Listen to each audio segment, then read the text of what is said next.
PowHER TV, lifestyle and leadership integrated, building a stronger nation, one woman at a time.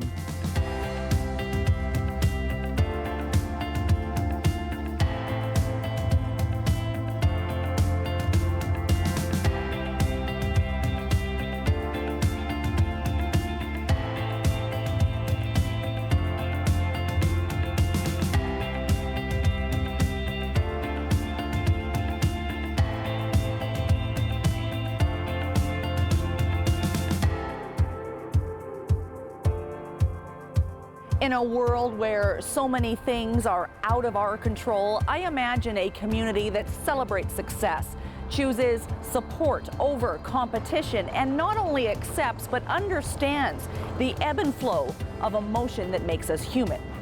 This is PowHER TV. I'm Kate Bergen. Today, we welcome Andrea Rosato-Taylor to our Inspire Me set.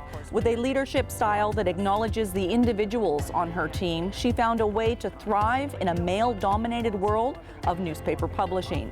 Personal brand, creating the community you want to live in, and finding joy in what we can control. It's kind of like a cotton candy that impedes the sliding of muscles upon each other. Move Me, Jody Jackson, golf and performance coach. The fuzz and the massage, treating yourself well after working it hard. Fuel Me, Sherry Strong, food philosopher and chef with strategies to reduce that horrible bloating and burping. Teach Me, Laura Grizzly Paws, on pregnancy and preparing for a new member of her family. And finally, our note to self. Something so small and seemingly so insignificant can come greatness. Steely Springham brings it all home, moving from inspiration into action. PowHER TV, this is what happens when Canadian women making an impact in sport, business, the arts, and community leadership come together. The world of daily newspaper production and distribution has historically been run by members of an old boys club. Our guest today has worked her way into that club, becoming sales manager for the San Francisco Chronicle-Examiner and the Vancouver Sun, then community marketing manager for the Nanaimo Daily News and sales director, working her way up to be the first, the only, and the last female publisher of the Nanaimo Daily News. The paper was shut down, unfortunately, in early 2016. Andrea Rosato-Taylor remains the sales development manager for Black Press.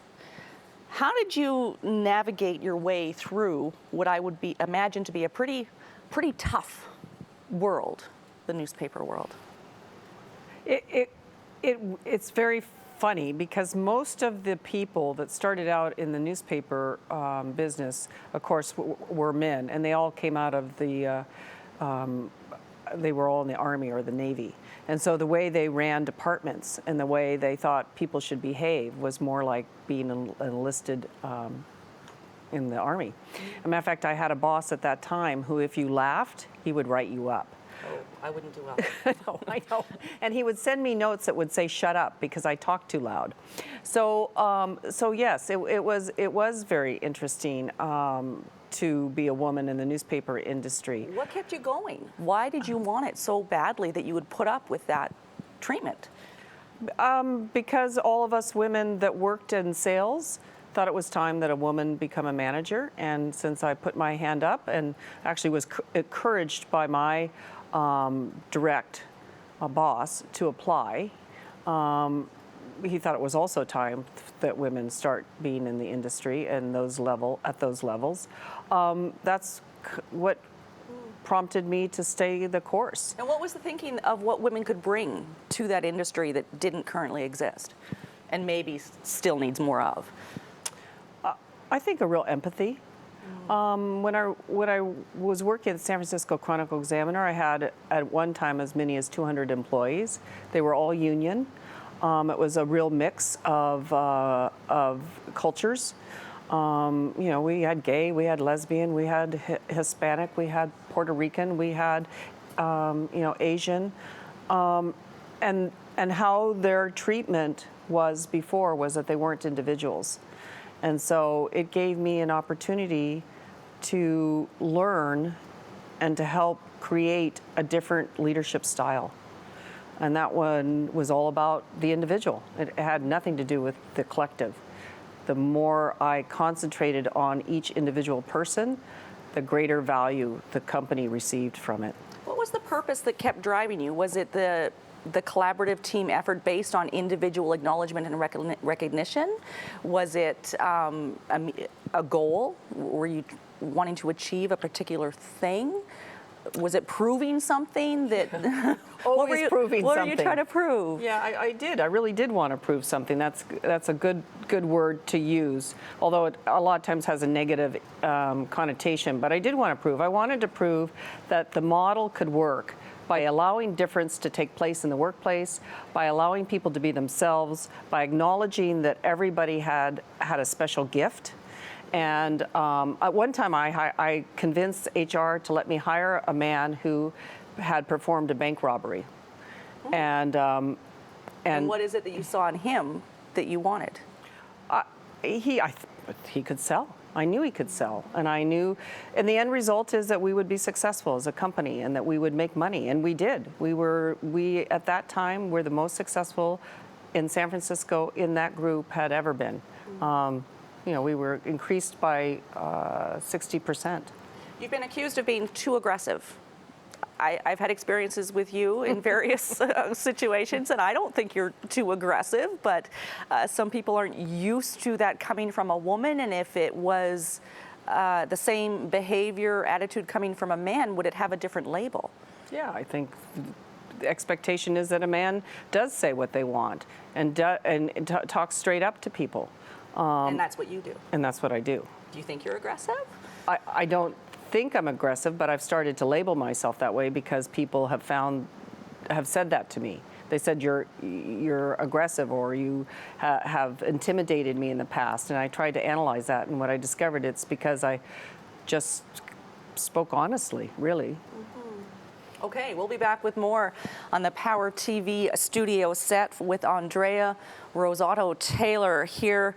Personal brand, legacy, and the importance of loving your personal environment.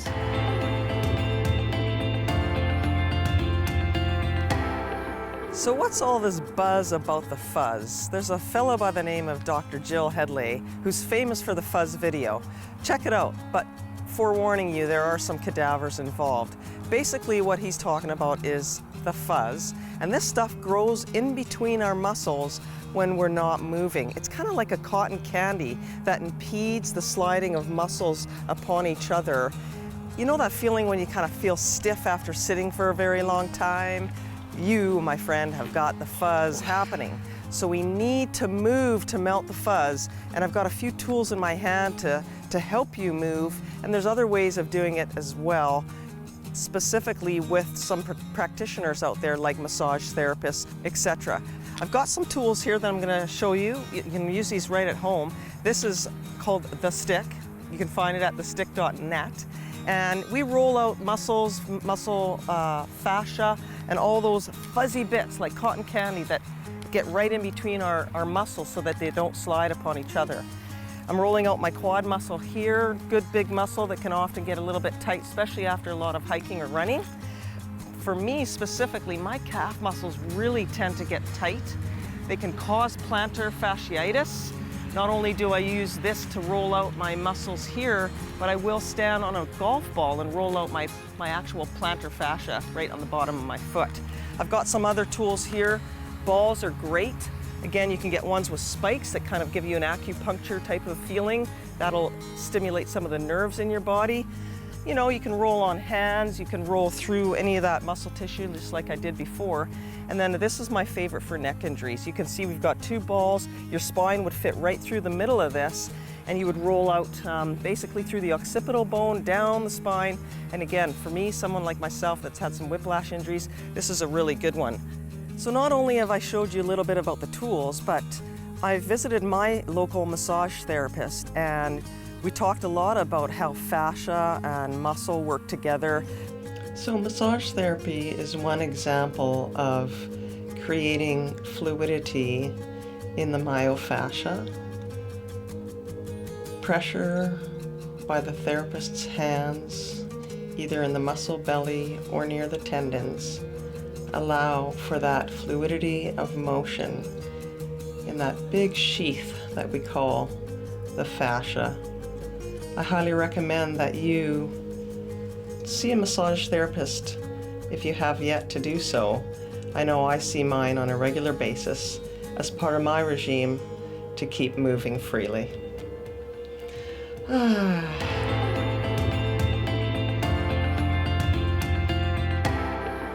Personal brand, reputation. It's something that takes years to develop, something that takes years to earn. When one of Canada's oldest newspapers shut down, the first, the only, and the last female publisher, Andrea Rosato-Taylor, was retained. Retained to do what was unclear. After years building a personal brand, you relied on that personal brand to keep moving you forward. What is your personal brand? Well, it's interesting because I don't know that I had a personal brand before I worked for the Nanaimo Daily News. So the personal brand was inextricably linked with the job that I had and the community that I served. And how do you describe that brand? I would like to think that it's one of integrity, it's one of emotion, it's one of passion, it's one that when people come in contact with me, they feel better for the experience, like I've given them something, made them realize how important they are as an individual or an organization, and that somehow through our relationship that we both, being either the organization or the individual, have all walked away with something more than we walked in with. And what is the value of that? I mean, it sounds like we're talking about collaboration and supporting and uplifting each other to build community. Yeah, that is the value of it. And you get in it right individually, one-on-one. That's the value of it. Okay. Yeah, I said one time, I said to my husband, I always thought I was going to do something great. And you know, and I get even still emotional because I realize that I haven't done anything great. I'll disagree with that. You know, that I was going to make a big difference somehow. And he said, well, maybe it's not about doing one big thing. Maybe it's about doing something every day. Something that's helpful and different and will make somebody or something better every day.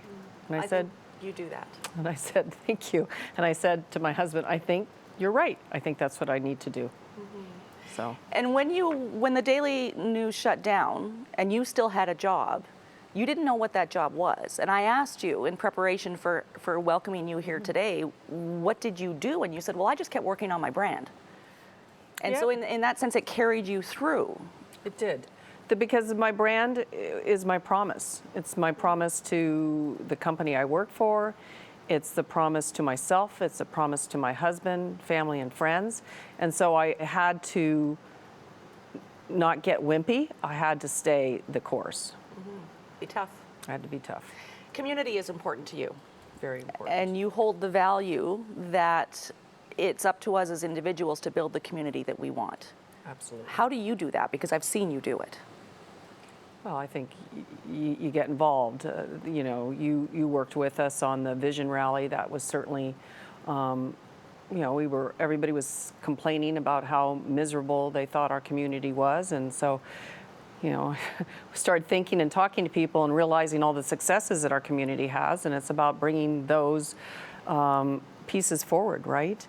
And so, in whatever single way, instead of being miserable about it, not to say that I don't get miserable, because I do, because I am human, but it's about discovering the positive and trying to reach and find out what that is and then bring that piece forward. I'm going to direct a little bit our conversation towards competition.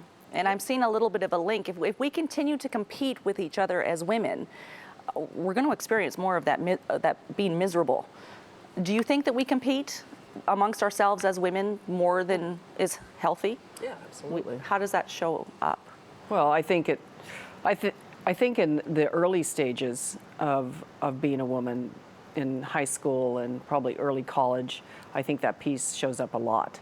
I think women, I was having that conversation earlier today, I still think that women depend too much on having to be mated, having to have a man. And so typically I think women first start out competing for the guy.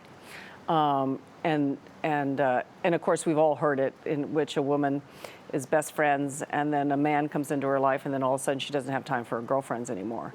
So it's kind of like they get replaced. As we get older, we find that our best allies are women, friends. You think we're knocking that down, the competition that we have? Are we changing, creating change? I hope so. I hope that we would support each other in the jobs and lifestyles that our friends want, and not. I mean, we certainly can be envious at times, because that's also a very human trait, and we could kind of strive to have something that one of our women colleagues has, but we shouldn't ever put them down for succeeding, and that's the part that makes me crazy. And it's happened to you. It's happened to me, of course, yeah. Yeah, and it does make you crazy. Like, why wouldn't you rejoice?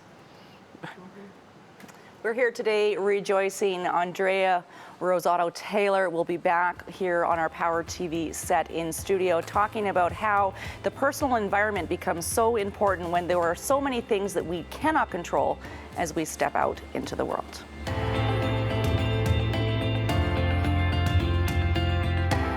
Burping and bloating and farting and swelling, not very attractive, but everyone experiences these at some point in time, especially if you've indulged in the lethal recipe. So gut issues are a big problem nowadays. When you think about it, 80% of our immune system is in the gut.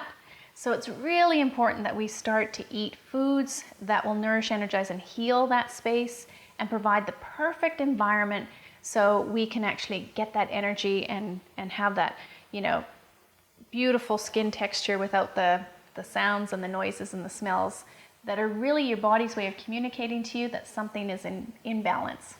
The biggest foods you want to avoid if you're worried about bloating, swelling, gas, all those kinds of things, and making noises and smelly things, is the lethal recipe, which I've been through many times: refined sugars, oils, salts, grains, especially refined grains and especially wheat.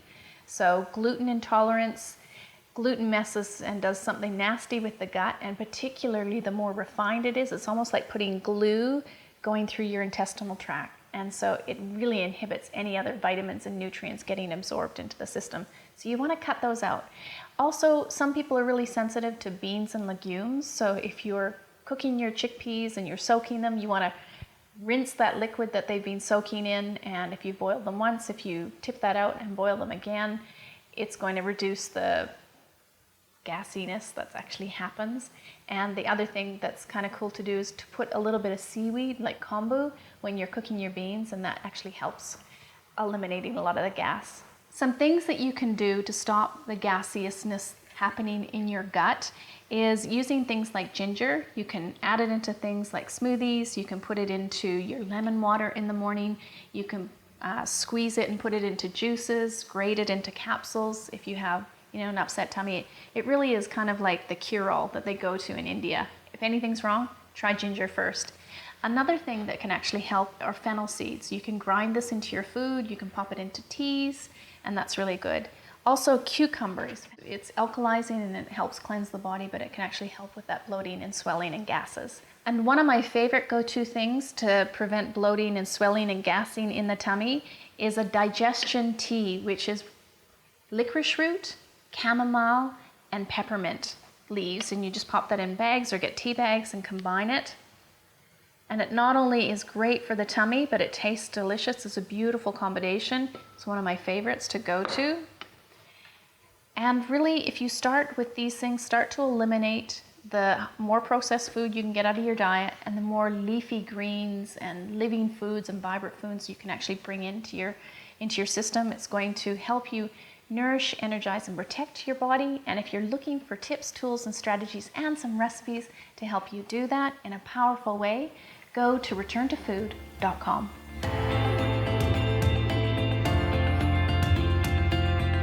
Culture plays a significant role in how women perceive pregnancy and childbirth.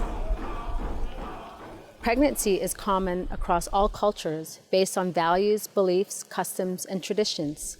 Here I am, 16 weeks pregnant, expecting, and feeling alive, vibrant, and full of life, excited for this beautiful gift that the Creator has given all women. Pregnancy is something that is really important in the wellness and well-being. Prenatal health care is really important for providing families with supports, nutrition, guidelines to foster the development of healthy pregnancies. Healthy pregnancy is symbolic in all cultures for all families and communities for the wellness and for the promotion of healthy birth outcomes. Healthy pregnancy is the foundation for lifelong learning. It's the starting point for lifelong learning continuum. If we have healthy pregnancies, we will have healthy birth outcomes. If we have healthy birth outcomes, then we are also contributing to the health and birth lifestyles and wellness, that foundation of a future sustainability for families, communities, and society at large. Therefore, a healthy pregnancy followed by a child's first growth and development will provide a solid foundation and lifelong learning.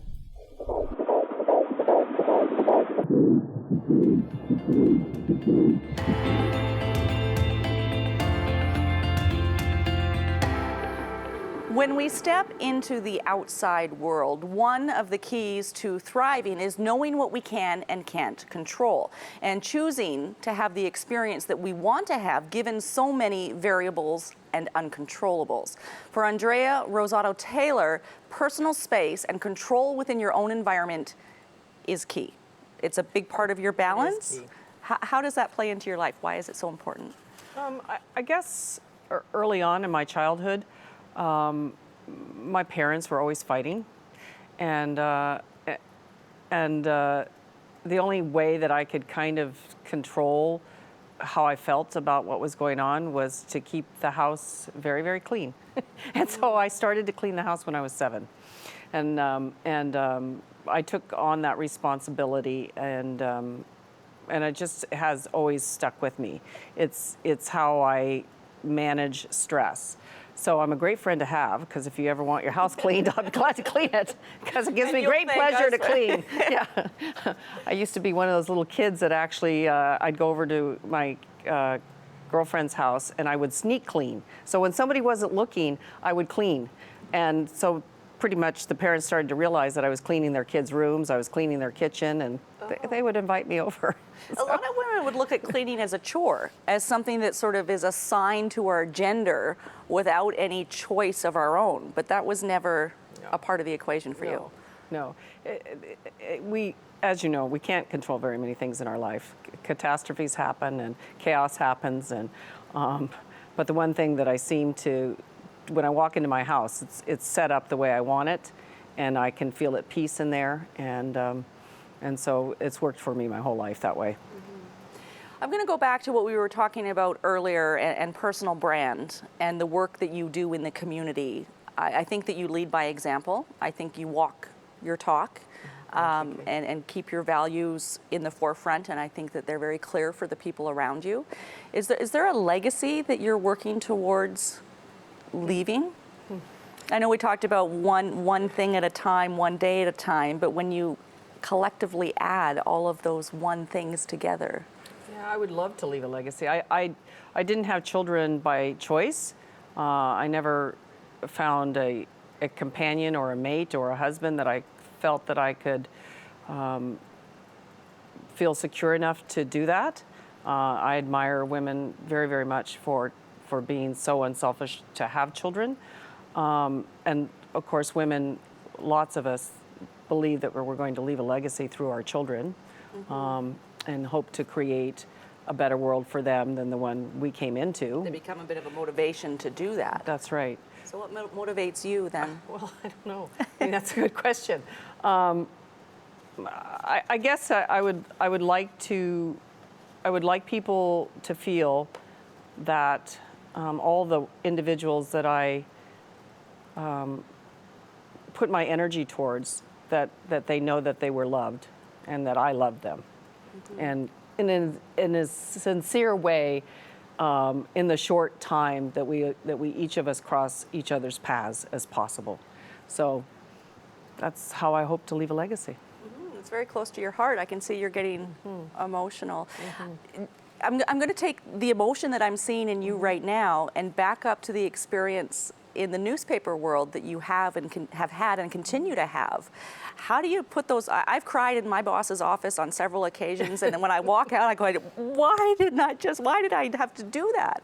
And I can't keep it back. Was that something that you had to consciously work on as you're navigating your way through the old boys club of newspapers? And actually, you know what? I'm really lucky because I had a couple bosses men that actually were supportive of just being who I am. They said, always stay honest, always stay who you are. You know, a president of the San Francisco Chronicle said that to me. So we can be tough and emotional and teary all at the same time? I think so. I do think so. I don't understand. I mean, I don't understand why they can't interconnect at the right times. Like, you don't want a boss who's blubbering every time you walk into their office. Right. But at the same time, if something emotional is happening, and you feel a connection, and you do get a little, you know, kind of wispy about it. Why is that bad? There's some power in that. There's some value I think so. in that. That's why it's showing up so strongly. I think so. Thank you for being here Thank with you, us Kate. today. We're going to ask you, as we do all our guests here on PowHER TV, to select an affirmation from the turtle. Oh my gosh. And then you just choose one that jumps into your hand and read it out loud for us. Okay. Creative play gets all your juices flowing. Remember the power of play.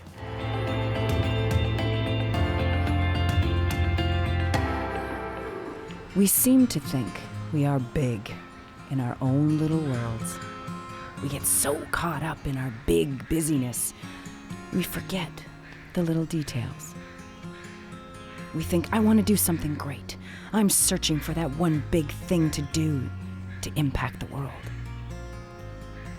But in the midst of it all is the realization of just how small we are in the grand scheme of things.